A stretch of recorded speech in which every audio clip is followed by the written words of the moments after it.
Antes de entrar no próximo assunto,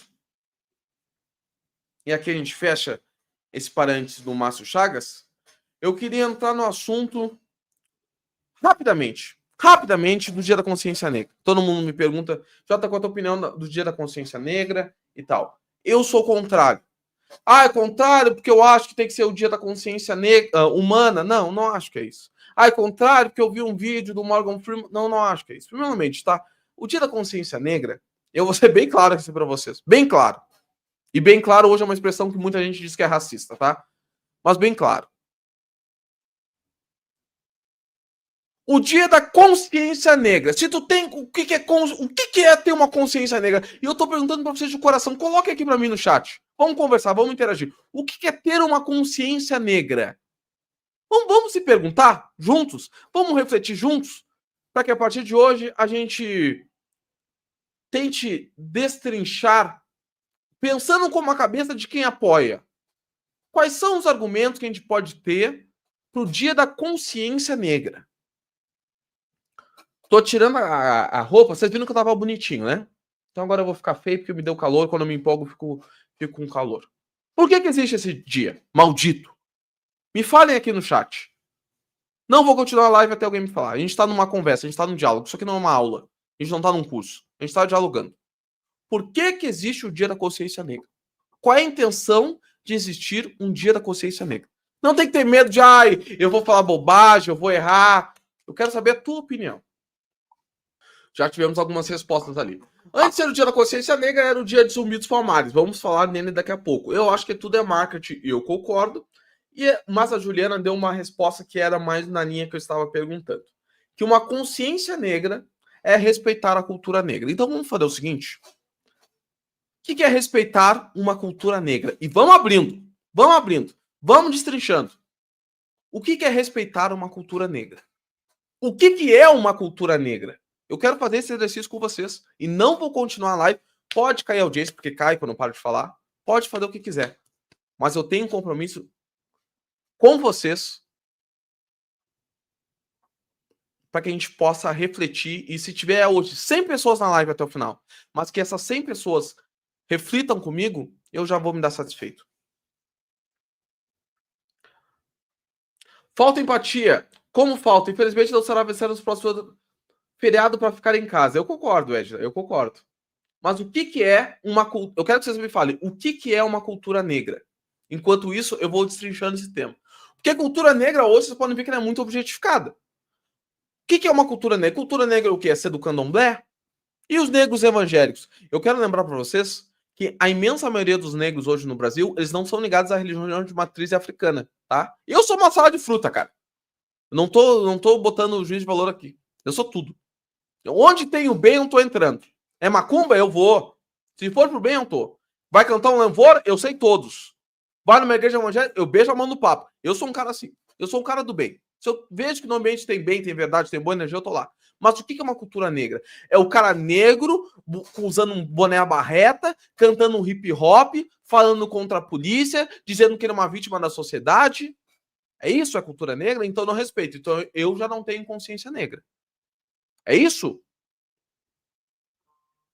Eu não sou um negro consciente.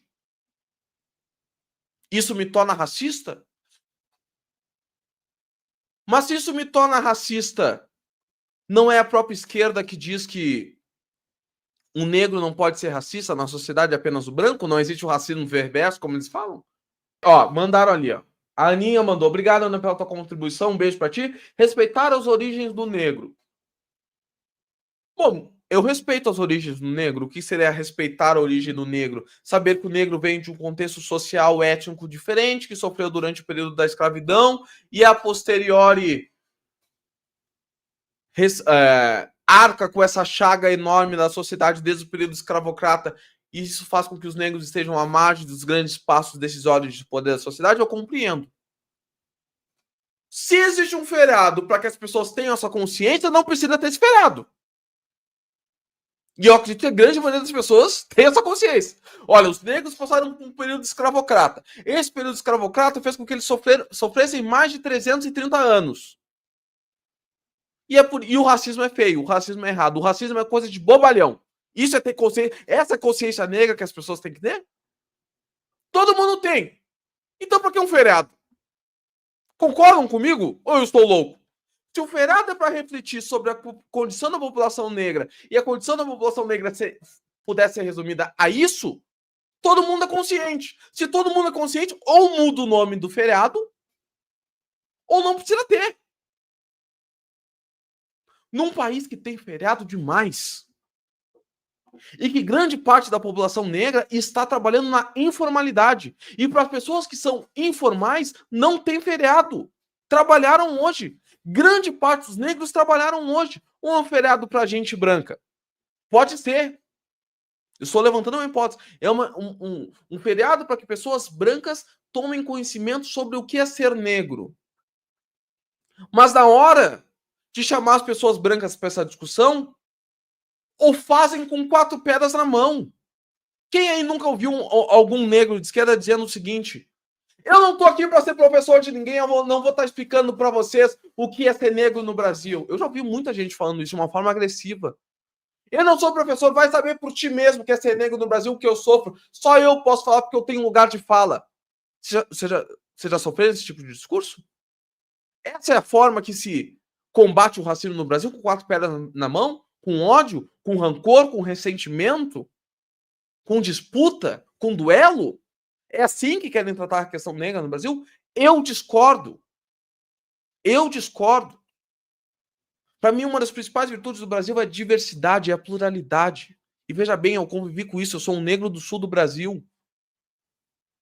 E só tenho coisas boas para falar do meu estado, inclusive o meu desejo é de me aposentar e viver até o último dia da minha vida no estado do Rio Grande do Sul. No estado que não falta picareta, vagabundo, que ganha legitimidade pela região sul e depois vai falar mal da região, como o Renato Freitas, que a gente falou ontem. Eu sou um cara que, se estiver aqui numa Oktoberfest, eu vou ir numa Oktoberfest e quero que alguém venha no samba comer feijoada. Eu sou um cara que já me relacionei com todos os tipos de raças durante as minhas relações passionais. Na minha família tem todas as raças. Tenho amigos de todas as raças. E que isso não é um não assunto pra gente. É identificação, é história, são boas vivências. É compartilhar outras experiências. As pessoas tendem, e não sou da tese que somos todos iguais. Eu sou da tese que bom que nós somos diferentes. Que se fôssemos todos iguais, Deus fazia. E não é discurso religioso. Eu acredito em Deus. Desculpa para quem não acredita. Deus faria todos iguais, falando a mesma língua, nascendo dos mesmos lugares, com as mesmas condições, da mesma cor, com os mesmos traços, com as mesmas culturas, com as mesmas religiões. Ainda bem que somos plurais. Somos todos irmãos em Cristo. Ainda bem que existe a nossa capacidade de poder se projetar no olhar do outro, se colocar na posição do outro, aprender com o próximo. Que outro país que tem essa possibilidade além do Brasil? Mas nós vemos hoje um grupo político que se diz o dono da verdade, que chega ao poder, que diz que vai representar e trazer uma representatividade a partir de uma linguagem de duelo, a partir do discurso de ódio, mas quando chega ao poder, faz ao contrário. Diz que é o representante dos negros, mas nunca colocou como vice-presidente um homem negro. Por quê? Diz que é o partido dos negros, estou falando do Partido dos Trabalhadores, mas nunca abriu mão da sua posição como grande liderança para colocar um homem negro, uma mulher negra. Por quê? A única coisa que faz é, quando chega ao poder, dá alguma secretaria sem orçamento, de fundo de sala, um departamento inútil, que não tem poder decisório sobre a educação, sobre a segurança pública, sobre as finanças. Preto é para falar sobre preto. E agradeço muito a todos os espaços que eu tenho, porque eu nunca fui reduzido a isso. Jamais serei reduzido a isso. Jamais serei reduzido a isso. Eu falo de política, eu falo de governo, eu falo de economia, eu falo de projeto social, eu falo sobre meio ambiente, eu falo sobre corrupção, falo sobre legalidade, falo sobre poder judiciário, falo sobre o Congresso Nacional, falo de todos os estados, do estado mais branco do Brasil, o estado mais negro do Brasil. E nunca vou ser um cara reduzido à minha cor. Nunca vou ser. E graças a Deus, permanecerei dessa forma. Permanecerei dessa forma. Não serei reduzido à condição de um cara negro, coitadinho, que precisa de ajuda. Eu não preciso de ajuda de ninguém. Eu preciso da minha própria ajuda. De acreditar na minha potencialidade, acreditar com disciplina, com esforço, com autoestima, eu consigo chegar em todos os espaços que eu quero, que eu consigo. Já fui para uma das principais emissoras de televisão do Brasil. Hoje frequento o espaço de uma das principais comunicadoras do Brasil, que é a Antônia Fontinelli. Trabalho dentro de um grupo político, fundei um partido político. Vocês sabem quanto é difícil fundar um partido político?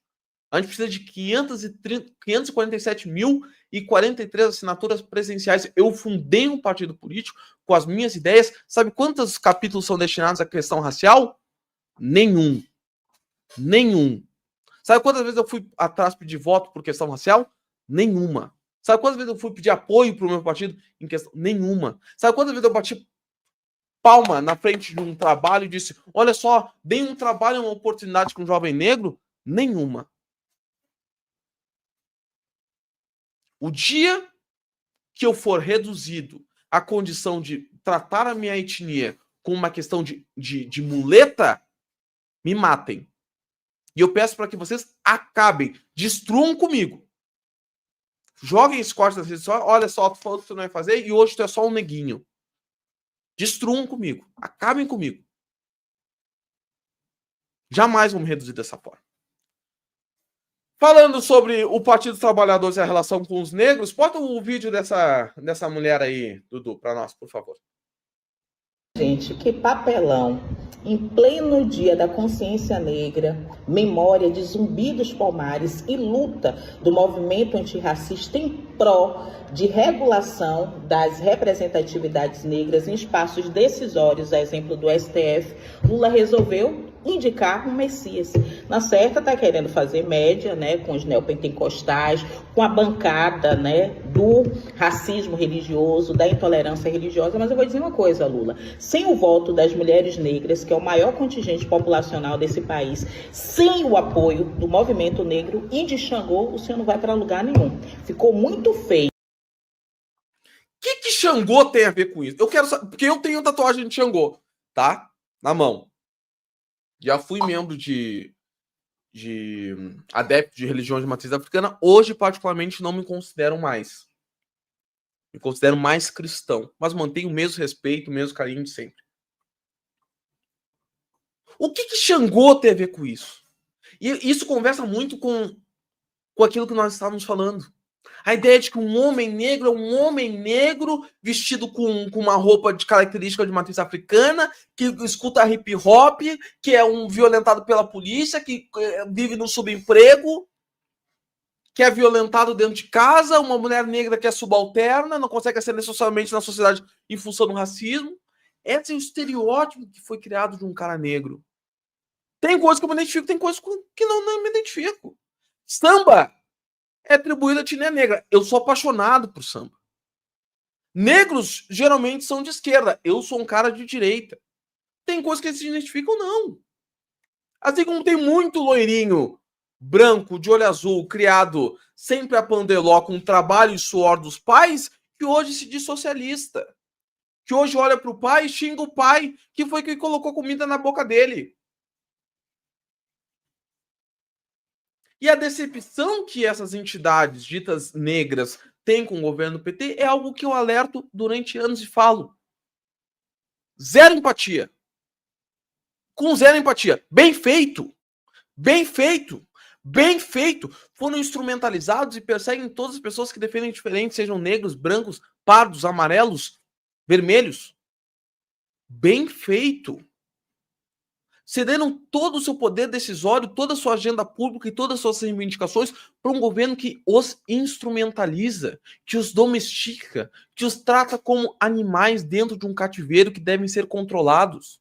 Pensem dessa forma, ajam dessa forma, senão vocês não servem e serão descartados e sofrerem o escrutínio da sua própria militância. Bem feito.